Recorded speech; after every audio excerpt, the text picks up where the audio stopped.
visa bendra būklė. Matome, kad reikia atkreipdėmėsi, kad kokie lipdukai.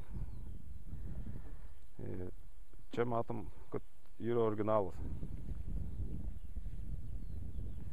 Ant bako irgi yra originalus lipdukai, nes jeigu būna motociklas perdažytas, tai dažniausiai arba išdažo, būna išdažymas, arba dažniausiai padaro vienspalvį, tik tai suklijuoja kažkokias raides.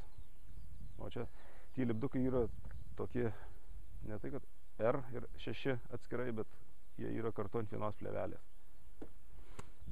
Taip, spoileriai irgi, kiek galima, reikia įlysti ir pasižiūrėti, ar jie nebuvę klijuoti, nebuvo virinti. Tai irgi galima įkišus rankas. Irgi dažniausiai lūžtančios vietos tai yra čia nukritus.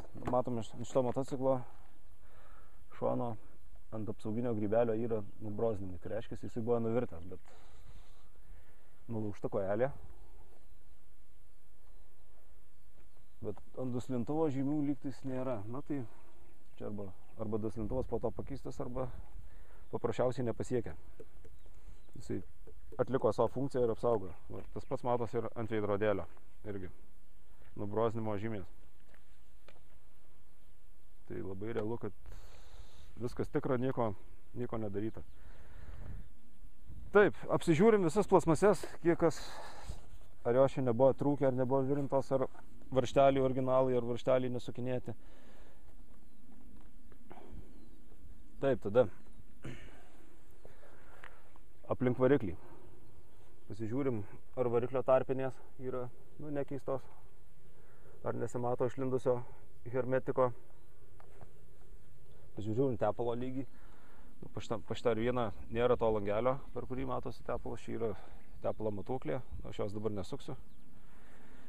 Bet pasižiūrim, koks tepalas, koks jos skaidrumas. Dar toks dalykas, atvažiavus pirkti motociklo pas kažką, variklis motociklo turi būti šaltas. Jeigu variklis šiltas, iš karto galima klausti, kodėl tą variklį pašildė, nes tarkim, galbūt jisai šaltas nesikuria, arba kažkokios kitos problemos, kurios pardavėjas nori paslėpti. Bet yra atvirkščiai, kad jeigu variklis jau smarkiai pasidėvėjęs ir kai jisai šaltas užkurtas, tada tepalas yra klampesnis ir variklio triukšmas yra mažesnis. Kuo variklis labiau kaista, tepalas keistėja, tada pasigirsta visi jo garsai. Na ką, apžiūrėjome motociklą, lygtais viskas tvarkoj, grandinė žvaigždės, laisvumas lyg normalus. Čia dantukai, kažkiek jau matosi, kad įsinešioja. Padėlė. Pasižiūrim stabdžių diskus. Kaip stabdžių diskai. Juos perinam pirštais ir orientuotis reikia pagal patį kraštą, pagal briauną.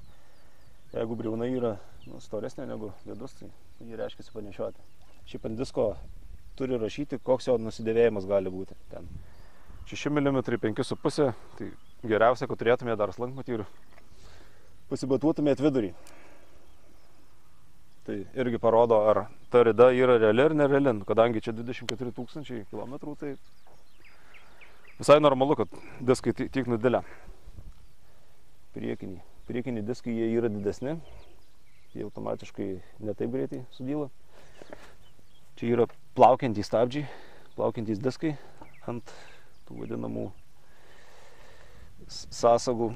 Tai irgi pasitikrinam, ar nėra laisvumo. Irgi, stabdžių diskas gražus. Matosi, kad gražus, jokių užėdų nieko nėra. Kaladėlės irgi vertėtų įlysti, pasižiūrėti, kiek jų yra. Na, čia kaladėlės praktiškai nauja. Tai irgi gerai. Apžiūrime ratlankius. Ar nėra įdaužti radiatorių irgi. Nes, tarkim, jeigu jisai buvęs kažkada muštas, tai būna, matosi, kad ten, jeigu sutaisytas tas senasis radiatorius, tai matosi įlenkimo žymės. Ten irgi to pačio išmetimo kolektoriaus irgi būna kartais matytis jo istorijos likučiai. Čia irgi priekinis sparnas tvarkinga. Na,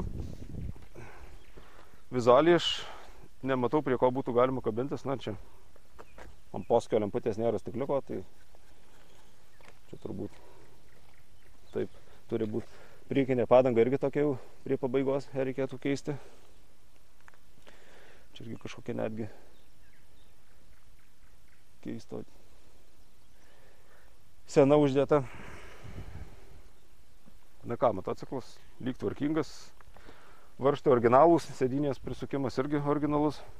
Pasižiūrim su rakteliu, ar jisai tinka kuro bakui atrakinti. Taip pat pasižiūrim, ar jisai tinka į sėdynės atidarymą. Na, čia vėl pažiūrinėjom plasmasės, ar viskas tvarkoja. Ar niekas nevirinta.